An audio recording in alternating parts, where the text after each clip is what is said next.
नमस्कार साथियों, आज हमारे साथ डाइट प्रवक्ता डॉक्टर गौरव गुंजन सर हमारे साथ हैं और आज परिचर्चा होगी आधारशिला क्रियान्वयन संदर्शिका भाषा के बारे में। आप हमारे सभी शिक्षक साथियों को बताएंगे कि किस तरह से या क्या ऐसी आवश्यकता हुई जिसकी वजह से हम भाषा पर इतना जोर देने वाले हैं, इससे हमें क्या लाभ होने वाले हैं, कौन से ऐसी विधियाँ और कौन से ऐसे तरीके हैं जिससे हम अच्छा शिक्षण और अच्छा लर्निंग आउटकम प्राप्त कर पाएंगे। बहुत बहुत स्वागत है सर आपका। आज का जो विषय है वो आधारशिला क्रियान्वयन संदर्शिका भाषा के लिए आज का प्रमुख विषय है। तो सबसे पहले सर मैं आपसे ये जानना चाहूँगा कि ऐसी क्या आवश्यकता पड़ी कि ये पुस्तक जो है शिक्षकों को उपलब्ध कराई जा रही है और इसकी बड़े जो है रूप में ट्रेनिंग होगी आप लोगों के द्वारा, सभी को समझाया जाएगा, सिखाया जाएगा कि हम किस तरह क्या कुछ करें। तो इसकी आवश्यकता क्यों पड़ी? देखिए क्या है, हम देखते हैं कि जितने बहुत छोटे छोटे प्रदेश हैं मगर वहाँ यदि हम स्तर देखते हैं बच्चों का अधिगम स्तर, खास तौर से भाषा में और गणित में, तो वो बहुत अच्छे परफॉर्म कर रहे हैं। मगर यूपी उत्तर प्रदेश इतना जहाँ मैन पावर है, जहाँ टीचर्स की संख्या भी जो एक रेशियो 1:30 उसके अनुरूप आ चुकी है, फिर भी जो बच्चों का स्तर है भाषा में वो बहुत कमज़ोर है, जबकि हिंदी मातृभाषा है। तो जो मिशन प्रेरणा हमको मार्च 22 तक इसके लक्ष्य को प्राप्त करना है वो प्राप्त अच्छे से हो पाए, इसलिए सरकार ने और जो इनका थिंक टैंक है उन्होंने ऐसा विचार किया कि जब तक हम प्रॉपर इंस्ट्रक्शंस नहीं देंगे, हम उनको वो टेक्निक्स नहीं बताएंगे, तब तक बच्चों का जो हिंदी में अधिगम स्तर है वो अच्छा नहीं हो पाएगा, जो राष्ट्रीय या जो लक्ष्य है उसके अनुरूप होना चाहिए। तो इसीलिए आधारशिला जो पुस्तिका है हर विद्यालय में हर टीचर को भाषा विषय के लिए प्रोवाइड कराई जा रही है, जिससे जो अध्यापक हैं उसको अच्छे से अध्ययन करें और जो भी टेक्निक्स वो बच्चों के हिसाब से समझ सकते हैं उसको अपने हिसाब से इम्प्रोवाइज करके बच्चों पे अप्लाई करें, जिससे जो बच्चों की जो मातृभाषा हिंदी उसमें भी वो बहुत अच्छा परफॉर्म करें। तो जैसे कि बच्चे होते हैं तो वो पढ़ाई की शुरुआत उस भाषा से ही करते हैं जो उन्हें सिखाई जाती है माँ बाप के द्वारा या उनके समाज में जो प्रचलन में है। तो जैसा कि हमारे यहाँ हिंदी है और इसीलिए जो है सबसे पहले आपका फोकस जो है भाषा के ऊपर यानी कि हिंदी के ऊपर है। बिल्कुल, कि बच्चे जो है सबसे पहले बड़े अच्छे तरीके से हिंदी को सीखें और फिर आगे कुछ और जो विषय हैं उनके बारे में भी ज्ञान अर्जन करें। तो सर एक प्रश्न और है कि नई शिक्षा नीति 2020 पर बहुत सारा काम हुआ है और अब लागू भी हो गई है, तो क्या कुछ ऐसा हुआ है भाषा के लिए इसमें जी, तो कृपया वो भी आप जो है हम सभी को बताएं। बिल्कुल। देखिए मेरा मानना है जो न्यू एजुकेशन पॉलिसी 2020 आई है ये अपने आप में ना बहुत आमूल-चूल परिवर्तन लाएगी हमारे शिक्षा व्यवस्था में, और इसके लिए बहुत सारे नए इन्होंने जो उद्देश्य भी निर्धारित किए हैं और उसके लिए फंडिंग्स भी आपको प्रोवाइड कर रहे हैं। तो शिक्षा नीति में ना भाषा पर बहुत ज़्यादा और भाषा और गणित पे बहुत बल दिया गया है। उसके लिए एक अर्ली न्यूमरेसी एंड लिटरेसी बुनियादी भाषा शिक्षण है, उसकी भी ट्रेनिंग आप लोगों को प्रोवाइड की जा रही है डाइट मेंटर्स के द्वारा, और डाइट मेंटर्स जो हैं वो SCERT से ट्रेनिंग को ले रहे हैं। तो क्योंकि अगर बच्चा अपनी मातृभाषा में ही अच्छा नहीं कर सकता है तो और जो विषय जुड़े हुए उसके साथ जैसे सामाजिक विज्ञान है या विज्ञान है, जब वो हिंदी ही अच्छे से नहीं समझेगा तो विज्ञान भी अच्छे से नहीं पढ़ पाएगा, और जब पढ़ नहीं पाएगा तो समझ भी नहीं पाएगा। तो इसलिए उद्देश्य है कि हिंदी में भाषा में बच्चों को हमको आगे ले जाना है। तो सिर्फ ना वो हिंदी में अच्छा होगा, इसके साथ वो सामाजिक विज्ञान में भी इम्प्रूव करेगा, वो विज्ञान में भी इम्प्रूव करेगा, और हिंदी और संस्कृत भी आपस में क्या है, कॉम्प्लीमेंट्री है। संस्कृत अच्छे से सीखते हैं तो हिंदी में इम्प्रूवमेंट होता है और हिंदी के साथ आपका संस्कृत में इम्प्रूवमेंट होता है। तो उद्देश्य ये है कि सिर्फ कहने में लग रहा है कि हम भाषा पे संदर्शिका है, बेसिकली ना 3 विषय कवर कर रही है हिंदी के साथ साथ वो विज्ञान और सामाजिक विज्ञान भी। तो दूरदृष्टि के साथ सरकार ने ये योजना और इस संदर्शिका को पब्लिश कराया है और आप सभी को प्रोवाइड भी करवाई जा रही है आपके विद्यालयों में। तो मेरा कहना सभी अध्यापक बंधुओं से है कि इन संदर्शिकाओं को बहुत अच्छे से अध्ययन करें, और जब आप उसको पढ़ेंगे 1 बार 2 बार या 4 बार तो कुछ ना कुछ एक नई बात, नई टेक्निक आप खुद उसको समझ पाएंगे, और जब आप समझ पाएंगे तभी समझा पाएंगे। क्योंकि मेरा मानना है जो टीचर है ना ही और she is always a learner. A teacher can only teach unless he और शी स्टिल लर्न्स हिमसेल्फ। यानी टीचर इज अ लर्नर, उसको हमेशा नया कुछ सीखने के लिए प्रयासरत रहना चाहिए। और गवर्नमेंट का ये उद्देश्य भी है कि ये जो इसमें टेक्निक्स प्रोवाइड की जा रही हैं, जो तरीके प्रोवाइड किए जा रहे हैं, उस पर वो ध्यान दें सभी टीचर्स, और अपने बच्चों का अधिगम भाषा में भी अच्छा करें। सर, आप तरीकों की बात कर रहे हैं अब जी, और हमारी बहुत सारी ट्रेनिंग होती रहती हैं। अभी तो जब से कोरोना काल आया है तो हम लोग ऑनलाइन ही सब ट्रेनिंग जो है ले रहे हैं। बिल्कुल। तो क्या कुछ ऐसा है, कौन सी ऐसी नई विधियाँ हो सकती हैं जिससे कि हम उस वातावरण को और ये जो लर्निंग आउटकम है इसको हम बढ़ा दें? बिल्कुल, देखिए ऐसा है, ये जो ट्रेनिंग्स का उद्देश्य क्या होता है कि हम जो आपको चीज़ें अनक्लियर हैं वो क्लियर होनी चाहिए। मगर कई बार देखने में आता है ट्रेनिंग वो 2 दिन की हुई, 4 दिन की या 1 हफ्ते की, उस वक्त सभी लोग इन्वॉल्व हुए, मगर उसका इम्प्लीमेंटेशन जो आपका प्रैक्टिकल जगह है, जो आपका विद्यालय है जहाँ पर उसको आपको इम्प्लीमेंट करना था, वो नहीं हो पाता है। तो जो ट्रेनिंग का जो मेन उद्देश्य है ना, वो वहाँ पर सफ़र करता है। तो जो ट्रेनिंग में सीखा है आपने आपस में मेंटर्स के साथ, ट्रेनीज के साथ, ट्रेनर्स के साथ, उसको आप अप्लाई करें अपने विद्यालय में, और आपस में जो टीचर्स भी हैं ना वो आपस में मिलकर इस पर परिचर्चा करें। क्योंकि जब आप शेयर करते हैं तो कुछ नया निकल कर आता है। हम सही परिचर्चा करें तो कुछ ना कुछ ऐसे मेथड्स हम बच्चों के स्टैंडर्ड के हिसाब से डिवाइस कर पाएंगे खुद अपने। देखिए क्या है, हर बच्चा ना अपने आप में इंडिविजुअल डिफरेंस होते हैं। हर बच्चा एक ही तरीके से नहीं पढ़ाया जा सकता। कुछ बच्चे होते हैं भाषा में वो पढ़ना तो जानते हैं मगर उनको अर्थ समझ में नहीं आता है। कुछ कठिन वर्ड्स हैं, पढ़ तो लेंगे वो, अर्थ समझ में नहीं आता। तो ऐसे बच्चों को आप जो कठिन वर्ड्स हैं उनको समझाइए अलग से।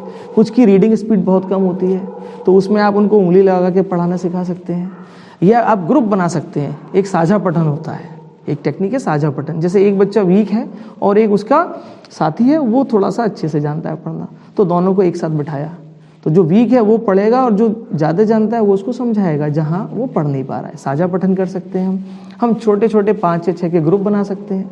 अच्छा, ग्रुप ना ऐसे नहीं बनाना है कि सभी बच्चे एक ही स्तर के हों। एक ग्रुप में हम 5 या 6 बच्चे रखें और उसमें लगभग अलग अलग स्तर के बच्चे हों।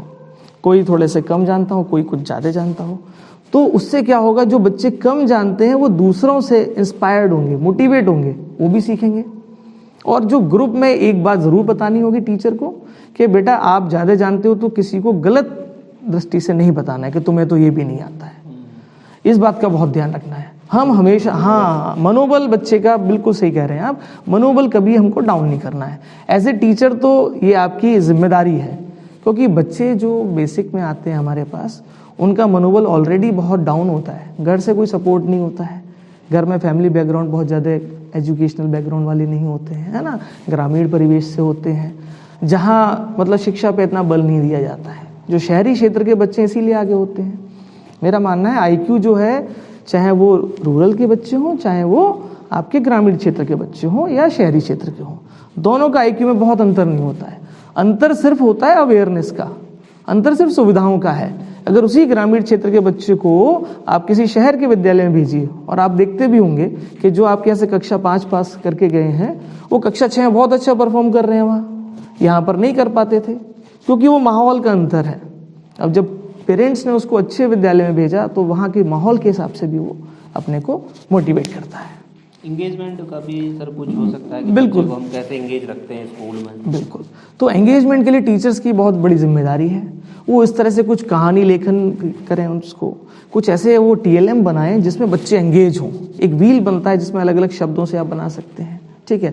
आप एक चित्र संयोजक का कंसेप्ट है कि आप बच्चों को कुछ कहानी सुनाइए या आप चित्र दे दिए 3-4। जैसे आपका एक बहुत पहले से सुनते आ रहे हैं कहानी है खरगोश की और कछुए की, तो बच्चों को आप वो कहानी ना सुनाएं, वो 2-3 चित्र बना के बताएं, अब आप डेवलप करो। तो जब बच्चे उसमें ग्रुप में डेवलप करेंगे तो उनका जो है एक तो क्षमता बढ़ेगी, उनका एक्सप्रेशन स्किल बढ़ेगा, उनका अंडरस्टैंडिंग स्किल बढ़ेगा, ठीक है। तो जब वो अंडरस्टैंड करने लगेगा तो जो हमारे लर्निंग आउटकम्स हैं, करीब 14 लर्निंग आउटकम्स हैं हिंदी भाषा के और 7 कौशल हैं, उसको वो अपने आप अर्जित कर लेगा। और इस प्रकार से फिर हम अपने प्रदेश को प्रेरक प्रदेश बना पाएंगे। एक विधि और भी है जो हमारे शिक्षक साथी बड़े जो है जोर शोर से यूज भी करते हैं उसको जी। जैसे उन्होंने कहानी सुनाई और उसमें जो पात्र थे तो वो पात्र बच्चों में डिस्ट्रीब्यूट कर देते हैं। हाँ, बहुत अच्छी बात आप बता रहे हैं, बिल्कुल सही है। ये एक ऐसा तरीका है जिससे आप सभी बच्चों को, पूरी क्लास को भी इन्वॉल्व कर सकते हो। आपने 5 या 7 बच्चों को तो पात्र के रूप में उनको चयन किया और बाकी बच्चे उसको सुनेंगे, देखेंगे, तो उनके मन में भी आएगा कि अगली बार सर या मैडम मुझे भी किसी कहानी का हिस्सा बनाएंगे या बनाएंगी। तो उनका आपने क्या किया, क्रिएटिविटी भी तो एनहांस कर रहे हो आप। ठीक है, पढ़ाई सिर्फ भाषा सिर्फ इसलिए नहीं है कि सिर्फ मैं पढ़ना सीख जाऊं, मैं लिखना सीख जाऊं। हमको बच्चे को इस काबिल बनाना है कि कल को वो कहानी लेखन भी कर सके, वो कविता लेखन कर सके, वो एक अच्छा वक्ता बन सके। तो सिर्फ हमको यहाँ तक लिमिट नहीं करना है कि उसने पढ़ लिया और लिख लिया, सुबोपली तक ही नहीं रहना है कि सुनना, बोलना, पढ़ना, लिखना। उसको इस लेवल पे क्रिएटिव भी बनाना है, क्योंकि इन्हीं में से बच्चों में से तो आगे स्क्रिप्ट राइटर भी बनेंगे, इन्हीं में से कुछ गीतकार बनेंगे। वो बनेंगे क्योंकि आप उनको इस वक्त उनकी आधारशिला मजबूत कर दोगे।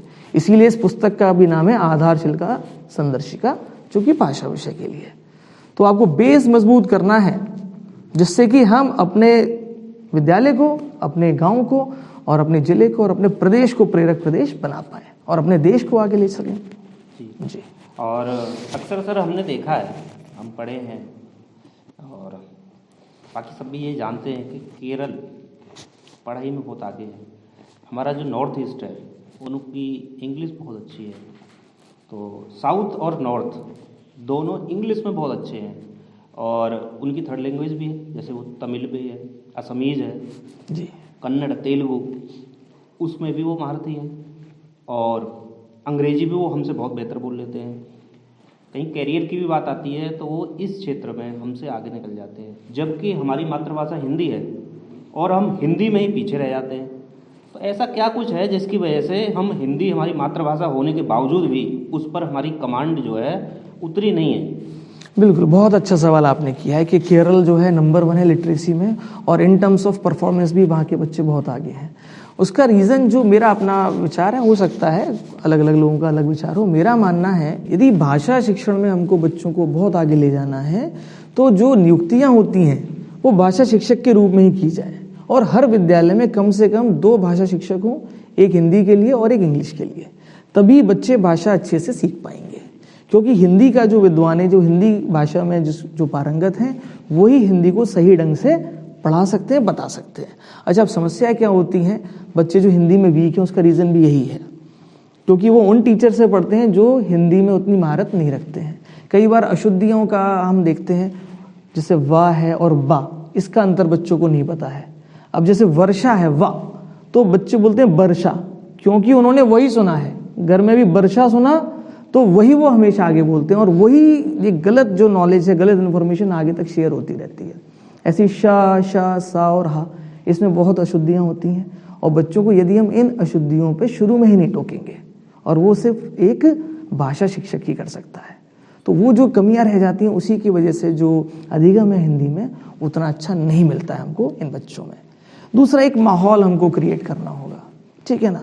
तो हम प्रिंट रिच एनवायरनमेंट भी हर क्लास में इस तरह का करें जिसमें भाषा से संबंधित बहुत सारी बातें हों, कुछ चित्र भी हों, कुछ भाषा के आपके मुहावरे हैं, कुछ ऐसी लोकोक्तियाँ भी हों, कुछ ऐसे वर्ड्स हों जो हमारे थिंकर्स हैं जिसको बच्चे पढ़ें और उसको आत्मसात करें। हाँ, कई बार छोटी ई और बड़ी ई में बच्चे डिफरेंस नहीं कर पाते हैं। रीज़न वही है क्योंकि भाषा शिक्षक ने उनको वो ज्ञान नहीं दिया है। जैसे दिन है तो छोटी ई है और पानी बड़ी ई है, तो ये बताना पड़ेगा कि छोटी ई है तो हल्का आपको आवाज़ लगाना है और बड़ी ई है तो आपको ज़्यादा जोर दे के बोलना है। तो ये छोटी छोटी सी बातें हैं, बच्चों को मात्रा ज्ञान नहीं होता, 10वीं 12वीं में भी आ जाते हैं। छोटी ई की जगह बड़ी ई लगाते हैं और बड़ी ई की जगह छोटी ई लगाते हैं। तो ये छोटी छोटी समस्याएं हैं, तो इनका यदि हम अच्छे से इन पे ध्यान दें तो जो अधिगम है भाषा के विषय में वो बहुत अच्छा होगा, ये मेरा मानना है जी।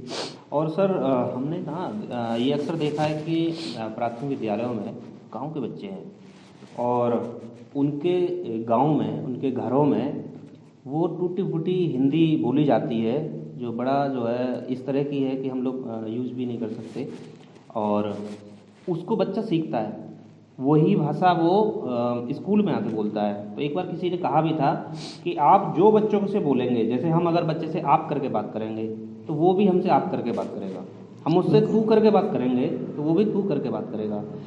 तो मुझे भी ऐसा लगता है कि क्यों ना हम पहले स्कूल के वातावरण में जी ऐसी भाषा का उपयोग करें जो बच्चे हमसे सीखें और वही वो बोलें। बिल्कुल। आपके क्या सुझाव हैं? नहीं, बिल्कुल। देखिए क्या है, बच्चा जिस परिवेश में रहता है वहाँ एक अलग भाषा का इस्तेमाल होता है। जैसे हम ब्रज क्षेत्र में हैं तो बहुत सारे ऐसे वर्ड्स यूज होते हैं जो हमको किताबों में नहीं मिलते हैं, तो बच्चा वहाँ एक कंफ्यूज स्टेट में आ जाता है कि घर पे तो माताजी पिताजी या गाँव में इस तरह से बोला जाता है और यहाँ एक अलग ही एक खड़ी बोली मिलती है।